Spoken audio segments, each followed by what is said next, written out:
Thanks for tuning in and sticking with me here. I just want to address something here. Excuse me, I'm still sick here. I just want to address something here that you may notice, and whether you notice or not, I still want to address it. And that's, if you notice, I'm on level 25 now. So there's a small gap in between the last recording and this one, and that's because it's my first time recording a full gameplay on the PS5. And the PS5, if you know it or not, it has a limit that it can only go back so far. And that's 1 hour.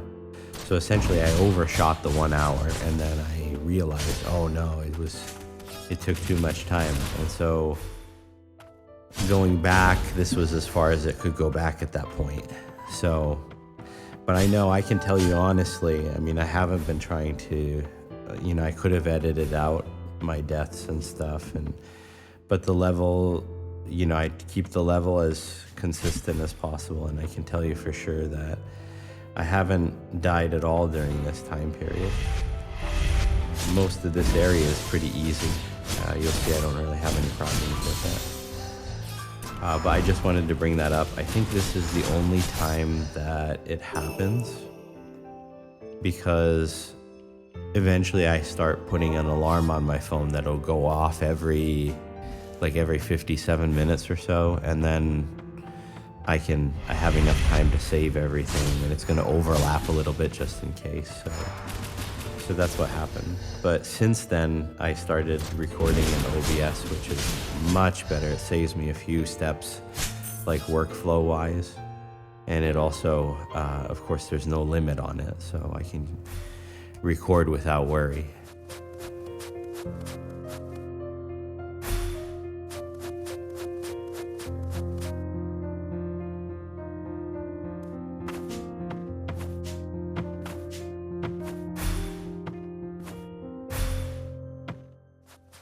So right now we're in the forest. It's like this huge maze.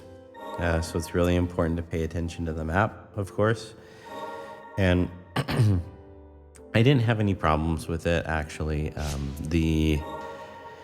have a little bit of trouble in the Sorcerer's Academy, which is maybe 25% of the way through the game, or no, like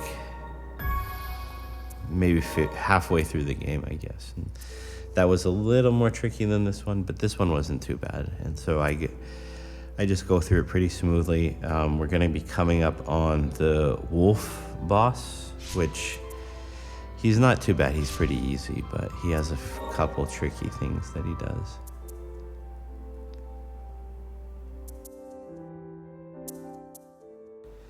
And as you can see now, I'm fully loaded out for the EXP or the XP. I don't know why I keep on saying EXP, but for the XP with the dice, and then also the materials with the canister. So now is when I really start trying to optimize for that, efficient trophy platinum run.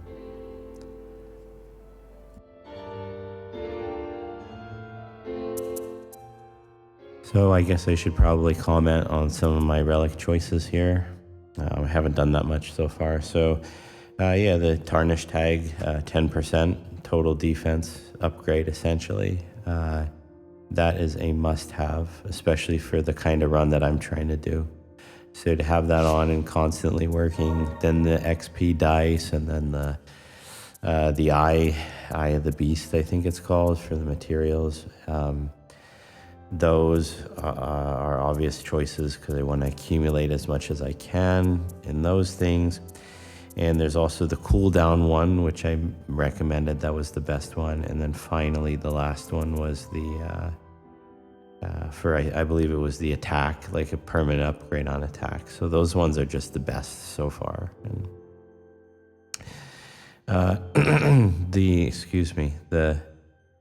the voodoo doll, I call it, that's good, but it only works when you're lower health, and I'm not a big fan of those kind of things.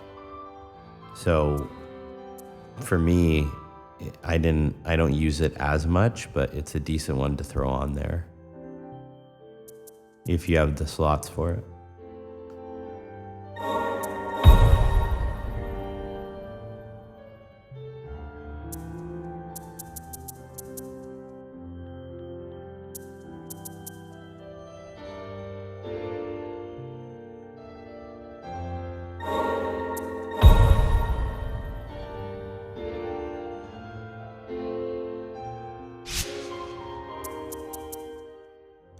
We unlocked Eviscerate, as you can see there. That is definitely not one of my favorite gun abilities, as I call them. It's like I said before, if you might as well just attack if you're going to get that close to the enemy anyway. And you can't do them both at the same time. If you could, then it might be something to really boost your DPS or to add stagger, a lot more stagger while you're attacking. But like, it's just, I don't know why they finalized it that way. For me, it just doesn't, it's not even as close as his other ability, which is the normal gun. So, I mean, it's good at going through shields. That's about the only thing.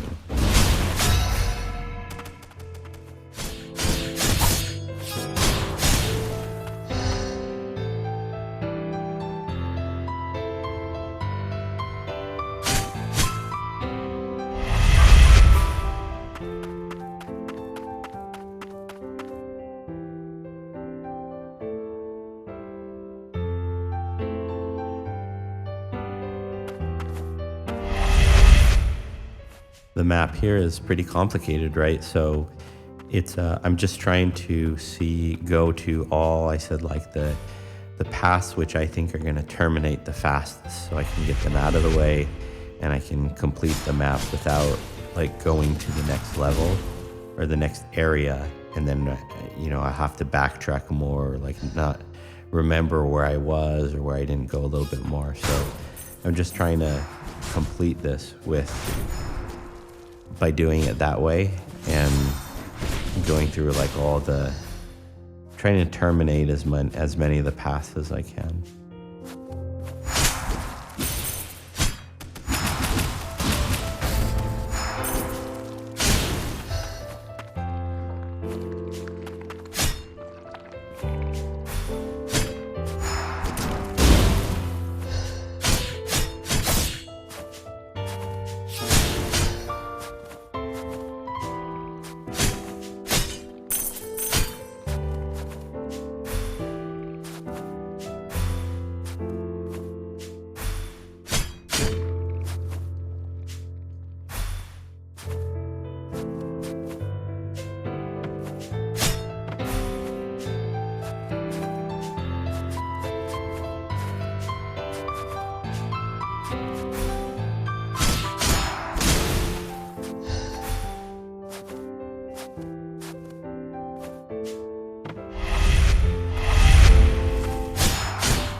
Do you guys think that they're gonna make an Ender Lilies 3 or not?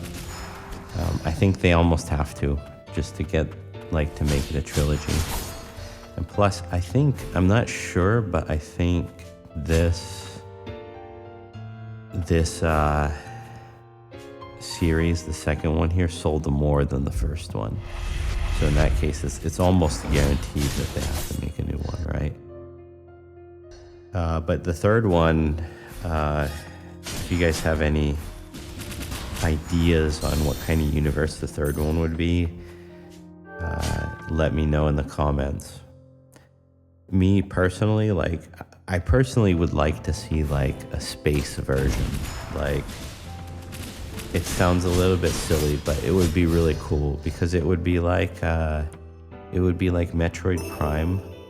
Oh, by the way, this is the really good relic, the chain belt. If you notice, you have to be on the ground, but it's an extra. So most of your attacks are going to be on the ground. So that's a really, really good one.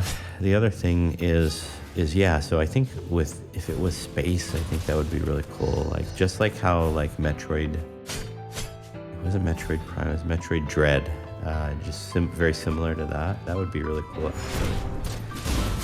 And I think it would fit really well with everything. But the only problem is that this is more of a kind of fantasy-based game, and it has a lot to do with flowers too. So how are you going to find flowers in space? I mean, it's not natural to anyway. And the other thing is, it's like it breaks like the continuity of the universe, because in this game, it's a little bit of a spoiler. It's not really like anything to spoil so much, really, but like the character from Ender Lilies is in the game as well at some point, and you can like meet that character, and that's connected to the story a little bit. So I think that by putting it in space, it wouldn't really work that way, but it still would be cool. So besides space though, like what, it's really difficult to think about like what else they could take it. They do a little bit of like samurai kind of Japanese stuff in this one, in one of the areas of the game. So that's kind of been done already too, so.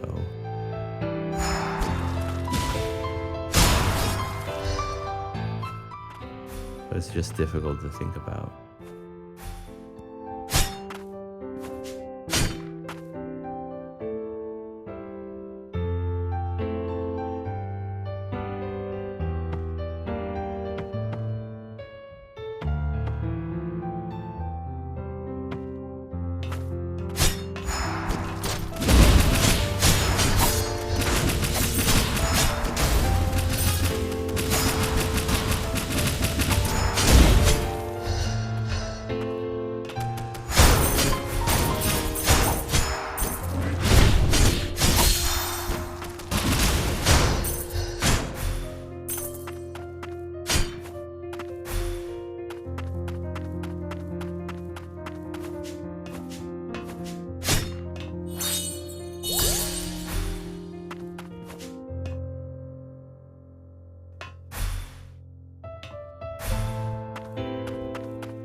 Maybe like a World War I or World War II type of thing would be good, maybe.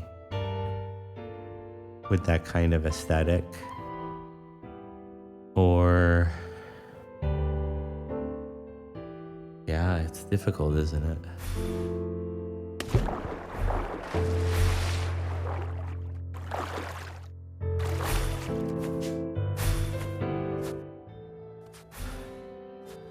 Maybe more like a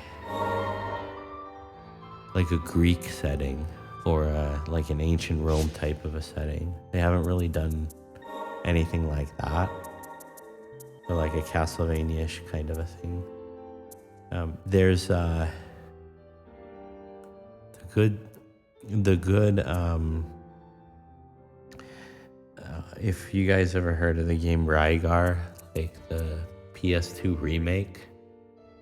Nowadays it doesn't look so great, I guess, probably, but at the time I think it was pretty good, and like the scenery is good. It's like there's a lot of good scenery in the background, and that's all like kind of Greek with like temples and things like that, so that one would be pretty good.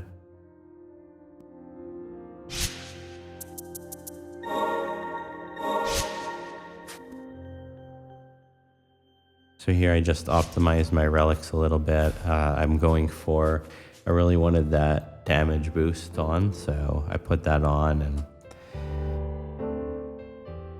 I got rid of some of the other things that are less, benefit me less.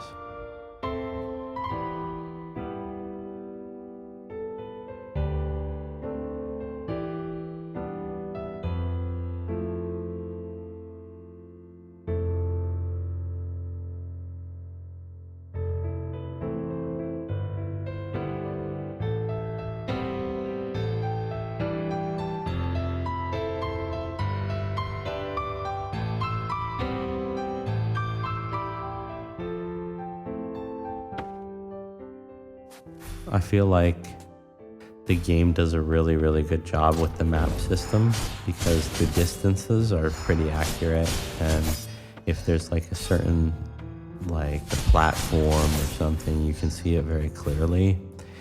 And it also does a really good job of knowing what you have seen and what you haven't seen. And so, and lastly, if you've gotten everything in the room or not, and then it will change the room color. I mean, that's a big thing. I mean, because if you're gonna find everything in the game, then it shouldn't be like a battle of wills, it should be a battle of skill.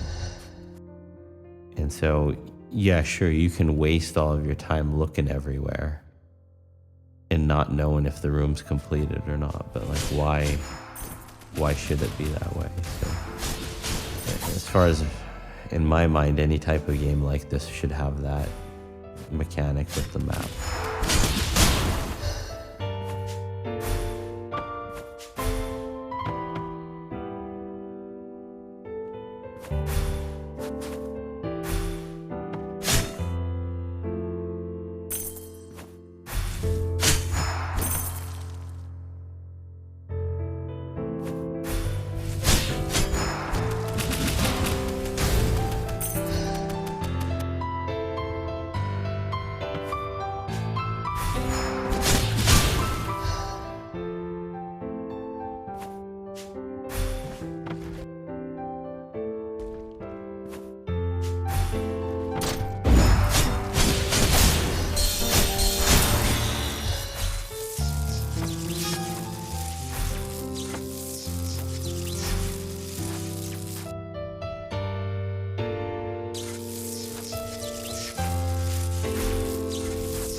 So there it was just that like battle of, gaining ground little by little against those things instead of rushing in.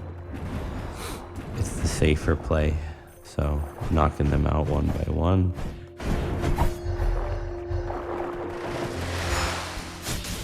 And try to stay away from those spores, I guess they are, pollen or whatever. If you get stuck in like a cloud or something in this game, or like a pollen thing like that, or a spore or whatever it is, that takes your health down pretty fast. So I'm always watching out for that kind of stuff. Later in the game, there's a lot of like blighted areas, blighted levels. And so that kind of like management becomes important. And the other thing is, in this game, they have a lot of like stats of like your healing abilities and how much and everything like that. So if you explore in like a blighted area, you need like a lot of health and a lot of recovery. Because each time you recover, you're taking damage in that area. So you want to make sure that you recover a lot when you do, so you can keep moving for longer.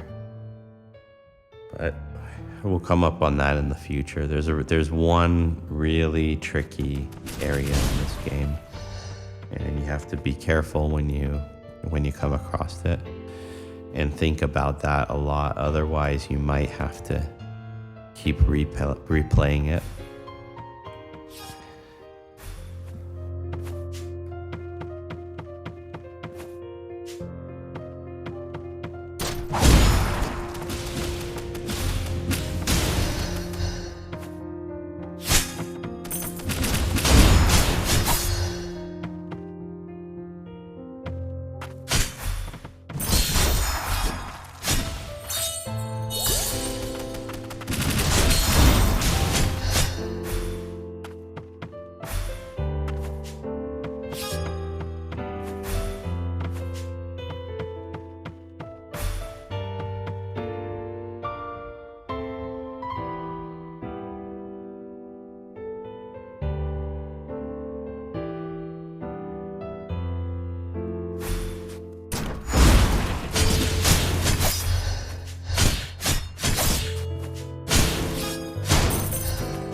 Things right here, they remind me of like a llama or something like that with their neck. And like they're probably one of the easiest enemies in the game though, I think. Like, I don't know if I got hit by them or not, but they're a pretty easy one.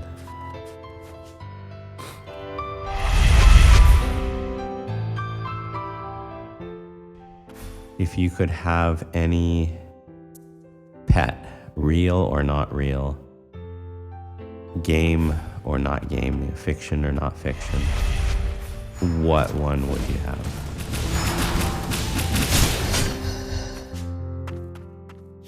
if it was me, it's a little bit difficult, right? I think like having something really small might be good that could like go like, you know, go through the keyhole and like unlock the door, go under the door and unlock it for you if you got locked out of your house or something. And it's just kind of a random conversation, but it's interesting. I've only had dogs as pets my whole life, and I mean, they're great and everything, but at some point I'd like to get like an otter, which is another strange one, but people, especially in Japan, like people have otters sometimes as pets. It's still rare, but like you can, and apparently they don't smell bad. Like a fox smells really bad. So some people are like, oh, the fox is so similar to a dog. Like, why can't you have a fox as a pet? Like they have to go outside a lot. They need to run around a lot. And they also, like, they smell really, really bad, people said. And they're always like peeing everywhere. So like, that's the reason why like foxes aren't pets, but like otters are pretty good apparently. Like they don't stink at all, and like you can take them in the water, out of the water. You can Japanese people like make these like a little water playground for them, like a play set that they can go and swim in.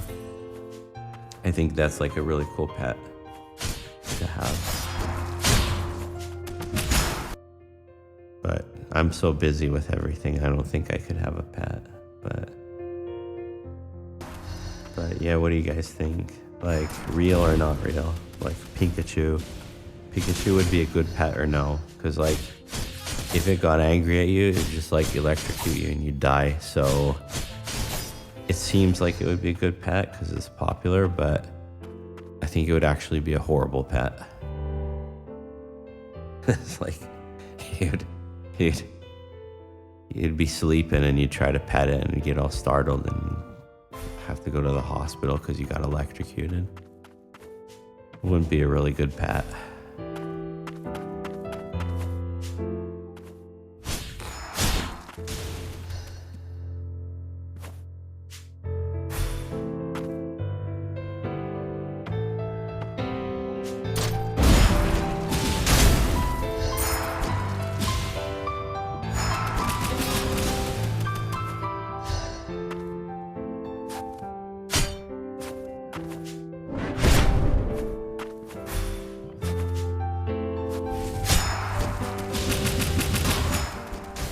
Like the dog from Earthbound maybe would be a really good one, because that thing, I remember I played that game when I was younger, and it was so cool, like how you could go to the ATM and stuff, and like your parents would call you. It was an RPG, but it was like normal things, like it was like you're fighting like bullies and gangs and stuff. Like that was so the cool thing about it. But that dog in the beginning was freaking awesome, wasn't it? Like,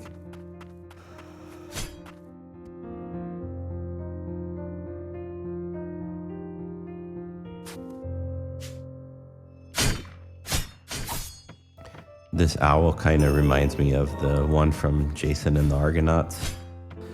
That would be a really cool thing to have too.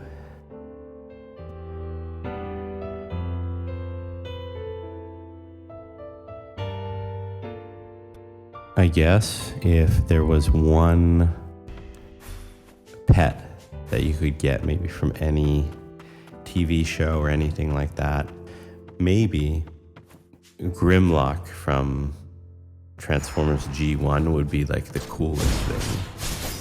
It really would be, especially like if you could program him or like he would listen to your commands. That would be like the coolest thing ever. Because he'd be in like robot mode or in the T-Rex mode, and you'd like ask him to go and, you know, go wherever you want and stuff. And I don't know. I think that would be really cool to actually see like that kind of a robot.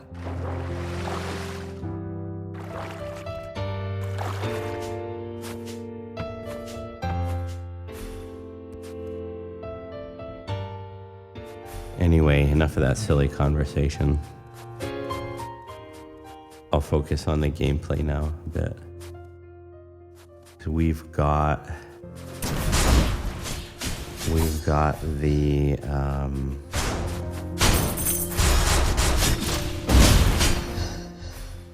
the wolf coming up soon.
I really like the different kind of like layers in the background and the falling leaves and everything like that. I mean, they really just put so much effort into the detail.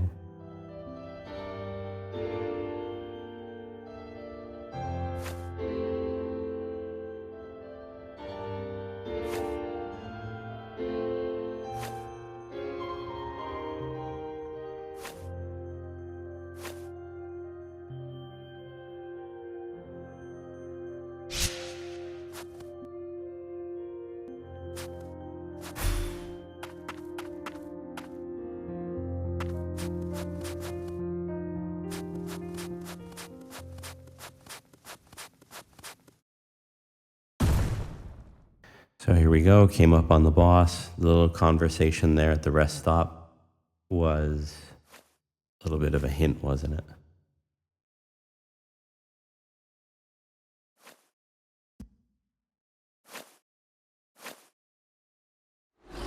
Woof woof, he says.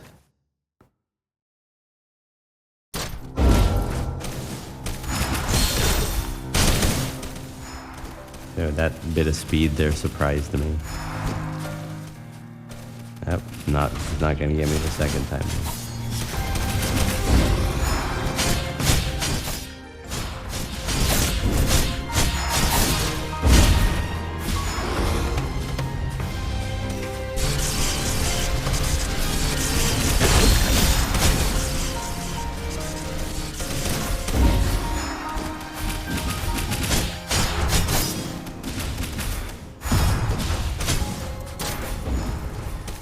That's all instinct right there. I'm surprised that got me though.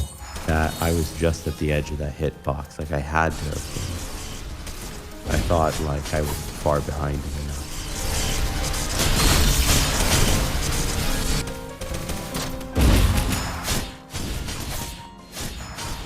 Oh, but that's the thing. This game isn't that hard. Like I get hit a few times here. Like there, I had no idea what he was gonna do. So jump up and dodge is probably the best thing I could have done. Oh, he got me too. Horrible.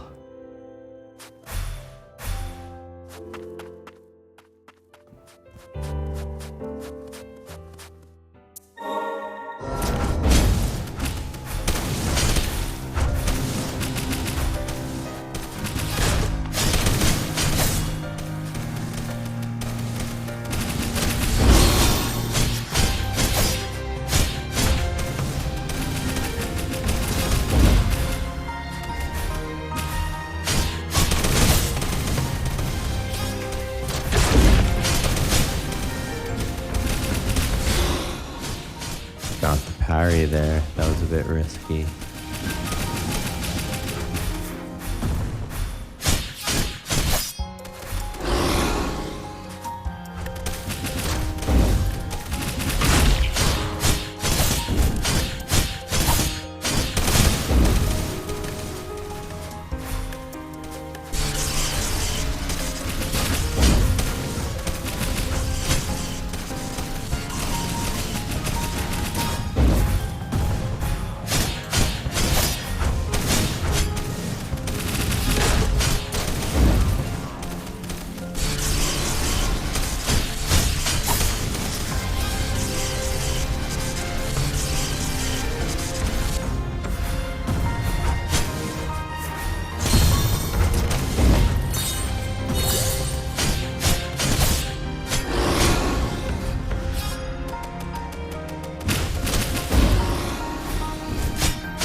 That thing is really hard to dodge.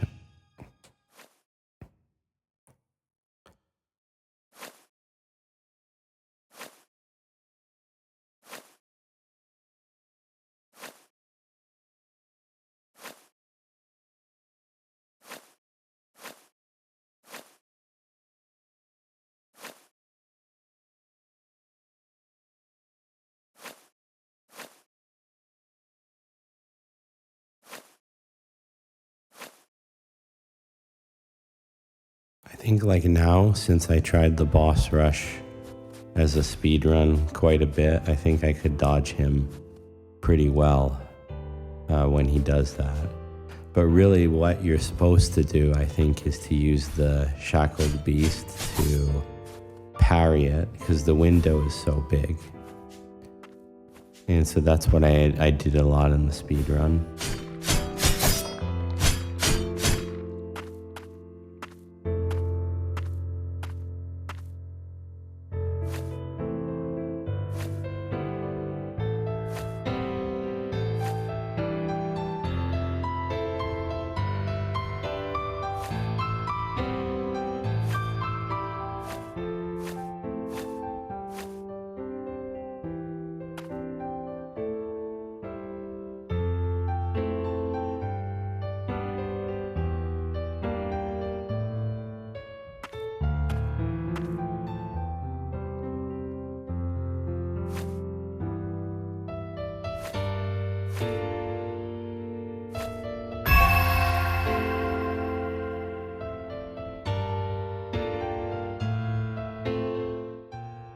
So there we go. He became Super Pup.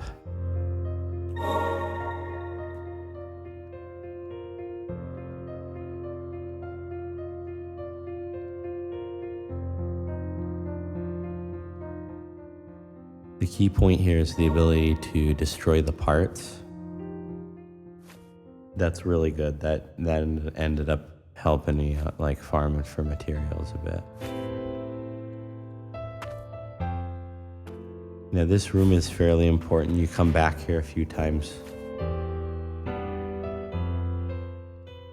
because this lady, you get things that you have to show her, and they end up being pretty good power-ups too.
See, you can even break those things from underneath.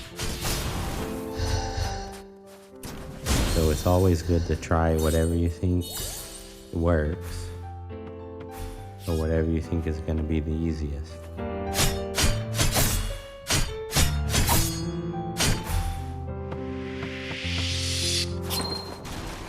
And now we get new grimoire, so maybe some new defense upgrades or something like that.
This right here is like the mining area, obviously. Those things that stick out of the ground, I'm sure that they were inspired by those things that you can see in the aquarium. They're like those like sandworms that live underwater and stick out. It's exactly the same thing. So they're in a lot of aquariums here in Japan. Probably the person saw them, one of the developers saw them as a kid growing up, and this is where the inspiration came from. Those things.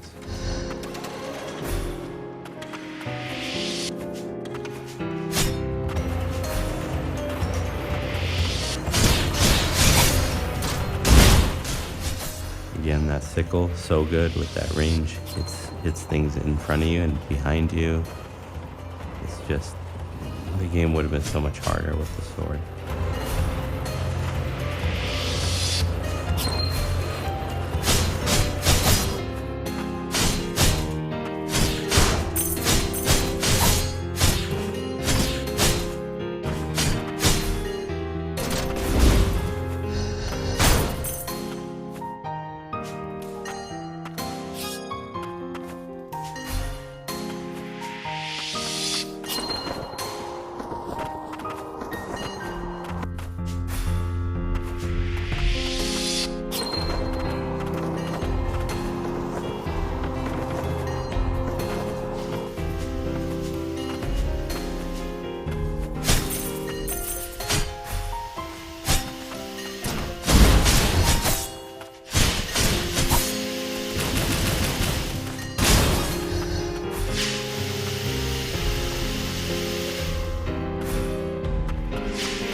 Here, just a very simple, timing puzzle.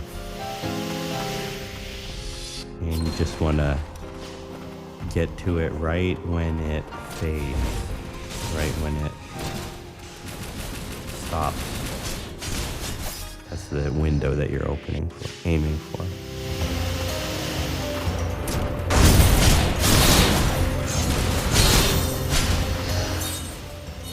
Was a bit of a hard hit there. I could have stayed back farther, but I like to be a little bit aggressive.